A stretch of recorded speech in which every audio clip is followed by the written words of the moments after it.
My fiancée asked for a break to explore her ex 3 months before our wedding. I ended everything and disappeared completely, so I just lived through what I'm pretty sure was the fastest relationship implosion in Florida history.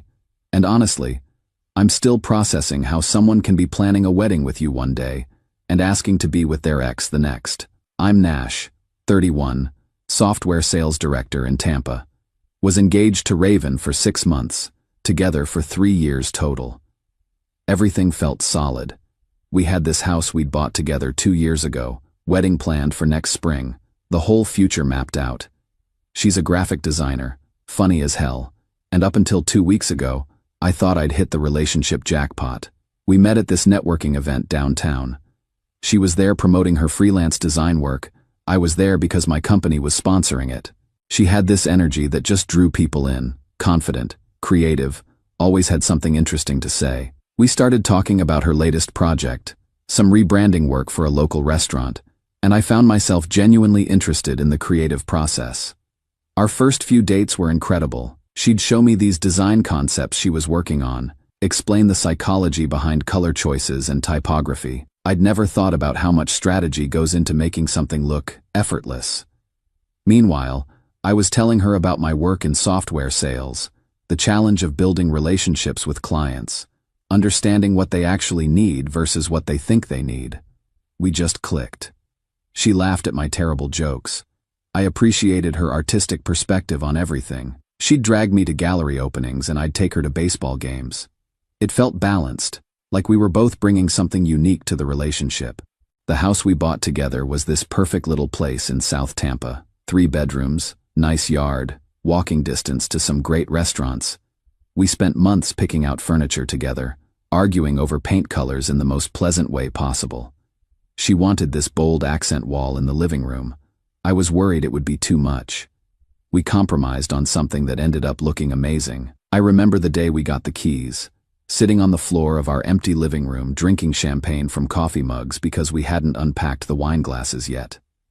"This is ours," she said, and the way she looked at me when she said it made me certain I wanted to spend my life with her. The engagement happened about 18 months after we moved in together. I'd been planning it for months, trying to figure out the perfect moment. She was always talking about this little park near downtown where she'd go to sketch when she needed inspiration. One Sunday morning, I suggested we take a walk there. She was sitting on this bench, pointing out architectural details on the buildings across the street, explaining how the different periods of construction created this interesting visual timeline. That's when I knew it was the right moment, when she was just being herself, passionate about something she loved. When I got down on one knee, her first reaction was to laugh. Not in a mean way, but like she couldn't believe it was actually happening. "Are you serious right now?" she asked. Then she saw the ring and her whole expression changed. "Yes," she said before I could even finish asking. "Yes, absolutely yes." We spent the next few months planning this wedding for April. She was in her element, coordinating with vendors, designing invitations, creating this whole aesthetic vision. I was mostly just trying to stay out of her way and pay for whatever she needed. Watching her work was incredible. She had this ability to see how all these little details would come together into something beautiful. But then last Saturday happened. I'm making breakfast, feeling pretty good about life, when Raven sits down at our kitchen table with this serious expression I'd never seen before. "I need to talk to you about something," she says. "I've been thinking about us, about getting married, and I think we should take a break." I figured she was having cold feet about the wedding planning stress. That shit's overwhelming, especially when you're trying to coordinate 50 different vendors and family members. "Okay, what kind of break are we talking about?" Well, Brock reached out to me. Brock, her ex from college. The personal trainer who she always said was too immature, but somehow kept liking all her Instagram posts for the past 3 years. He's been thinking about me, and honestly, I've been thinking about him too. I think before we get married, I should explore these feelings, to be sure. I'm sitting there with my coffee, trying to process what I'm hearing. My brain kept trying to find some other interpretation, some way this conversation wasn't going where it seemed to be going. "You want to take a break from our engagement to sleep with your ex-boyfriend. It's not just about sex, Nash. It's about being completely sure before we make this commitment. Wouldn't you rather I figure this out now than wonder about it later? Than have me always wondering what if throughout our marriage? The thing is, I could see she'd already decided. This wasn't a discussion. It was her telling me her plan and expecting me to go along with it. She'd probably been thinking about this for weeks, maybe months. How long of a break are we talking about? Maybe a month, 2 at most, just to see if there's still something there or if it's just nostalgia. I owe it to both of us to be completely certain. And what am I supposed to do during this exploration period? Wait for me. Think about us too. Maybe take some time to really consider what marriage means to you. It'll be healthy for both of us to have some space before we commit to forever. Wait for her. Like I'm some backup option she can return to after testing out the competition. Like our 3 years together, our house, our engagement, our wedding planning. Like none of that mattered enough to make her sure. That's when something clicked for me. I'd been in a relationship before where I was the safety net, the reliable option someone kept around while they figured out what they really wanted. I swore I'd never do that again. The moment someone asks you to wait while they figure out if they want you, they've already answered the question. No, I said. No what? No breaks. We're either committed to getting married or we're not. If you want to explore other people, then we're done. Her face went white. Nash, that's not fair. I'm trying to be honest with you about my feelings instead of just wondering forever or worse, cheating on you. And I'm being honest about mine. I won't be anyone's backup plan. She started crying, saying I was being unreasonable, that she loved me but needed to be sure, that Brock had reached out and it brought up all these old feelings she thought were resolved, that it was better to deal with this now than let it poison our marriage later. But here's what I'd learned from experience. When someone tells you they need to check if the grass is greener elsewhere, they've already checked out of your relationship. The moment she entertained Brock's contact instead of shutting it down immediately, she'd made her choice. I took off my ring and put it on the table. The engagement is over. You can't be serious. Dead serious. Call Brock. Tell him he won whatever game he was playing. She kept crying, kept trying to explain that this wasn't what she wanted, that she just needed to be completely sure. But I was done listening to explanations for why our 3 years together wasn't enough to make her certain about me. I spent the rest of that day calling vendors. The photographer, the florist, the caterer, the venue coordinator. Most of them were understanding. Some had cancellation fees, but I didn't care. My brother Sterling came over that evening to help me start the logistics of untangling a shared life. You sure about this? He asked while we were boxing up some of my clothes. She asked me to wait while she sleeps with another guy. What exactly am I supposed to be unsure about? That pretty much settled it for him too. Sterling had never been Raven's biggest fan anyway.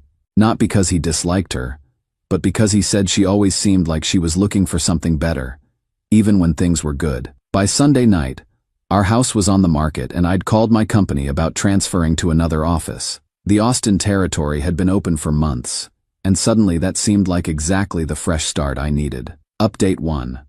So after I posted originally, things moved fast. I got a cash offer on the house within 48 hours from some investors who were flipping properties in our neighborhood. About $15,000 below market value, but I didn't care. I wanted out quickly and cleanly. Raven was staying at her friend Madison's place during all this, still thinking I was just being dramatic and would calm down once I processed what she was asking for. Madison had been texting me, trying to play mediator. She really loves you, she kept saying. She's just scared of making the wrong choice. Can't you guys work this out? But that's exactly the problem. If you're scared of choosing me, then don't choose me. I'm not interested in being someone's reluctant decision. The buyers wanted to close by Friday. I said yes immediately. Sterling took 3 days off work to help me pack everything I wanted to keep. We donated most of the furniture, too much hassle to move it cross-country, and honestly, I didn't want reminders of that life anyway. Wednesday night, I'm loading boxes into a storage unit when I get this text from Raven. Can we please talk? I've been thinking about everything and I want to work this out. There's nothing to work out, I replied. You made your choice. I made mine. I haven't done anything with Brock yet. We've just been texting. That actually made it worse somehow. She was willing to blow up our engagement for someone she'd only been texting with. The relationship was so unimportant to her that she'd risk it for what might not even be real. Thursday night, I'm staying in a hotel because all my stuff is packed, when Sterling shows up with a six-pack and Thai food. "You doing okay with all this?" he asks. "Honestly, better than I expected. I keep waiting to feel devastated, but mostly I just feel relieved." Relieved how? Like I've been holding my breath for months without realizing it, always wondering if I was doing enough to keep her interested, if I was exciting enough, stable enough, whatever enough. Now I don't have to wonder anymore. He nodded like that made perfect sense to him. "You know what Mom always said, when someone shows you who they are, believe them." Friday morning, I signed the papers and officially became homeless by choice. My company had approved the transfer.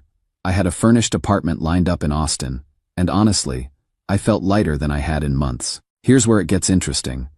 Raven and Brock had apparently planned to come by the house Friday afternoon. She wanted to show him our life together, or some dramatic shit like that. Instead, they found the sold sign in the yard and a moving truck taking away the last of the donated furniture. My phone started blowing up around 6 that night. Panicked voicemails, texts saying she'd made a terrible mistake, begging me to call her back. But I was already 3 hours into the drive to Austin, listening to podcasts and honestly feeling excited about starting over. "I thought you were just trying to scare me," one voicemail said. "I didn't think you'd actually leave. We can fix this. I choose you, Nash. I choose us." But that's the thing. I didn't want to be chosen by someone who had to think about it. I wanted to be with someone who was sure about me the way I'd been sure about her. Sterling had been fielding calls from Raven's friends and family. Her mom called him, crying, asking what happened. When he explained the situation, she went quiet for a long time. She asked him to wait while she what? Her mom finally asked. Explored her feelings for her ex-boyfriend. Oh honey, that boy was right to leave. Even Raven's own mother understood why I'd walked away. That told me everything I needed to know about how reasonable my reaction had been. By Sunday, I was settled in my new apartment in Austin, with a view of downtown and plans to start my new territory Monday morning. Sterling sent me updates throughout the weekend. Raven showing up at his place, demanding to know where I'd gone, crying about how she'd never meant for this to happen. But it did happen. She'd made a series of choices that led directly to this outcome, and now she was surprised by the consequences. The best part? I found out through mutual friends that Brock had started backing off the moment he realized she was actually available. Turns out he was more interested in the chase than the catch. Classic move from a guy who gets off on interfering with other people's relationships. 2 weeks in Austin and I was already building a routine. Found a good gym, discovered some great restaurants, started exploring the city. For the first time in months, I wasn't anxious about anything. I was just living. Update 2. Been a crazy few months. Sorry for the delayed update. Work's been incredible. The Austin territory is everything I hoped it would be, and I'm on track for my best sales year ever. The city suits me way better than Tampa ever did. More energy, more opportunities, just feels like a place where things happen. But last Saturday, I'm coming back from a morning trail run when I see someone sitting on the steps outside my apartment complex. It took me a second to realize it was Raven. She'd driven 8 hours from Tampa to find me. I have no idea how she got my address, probably through mutual connections at work, or maybe she hired someone to track me down. Either way, the dedication to showing up unannounced was both impressive and concerning.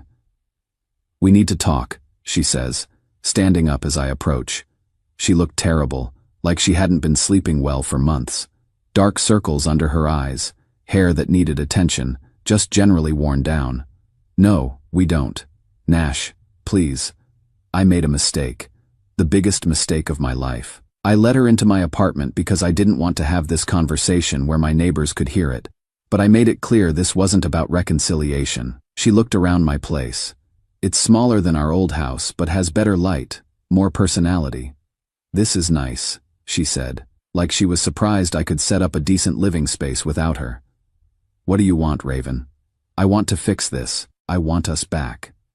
She launched into this whole explanation about how she'd been scared, how Brock had manipulated her by saying she was settling for me, that she'd always wonder if she was missing out if she didn't explore her feelings.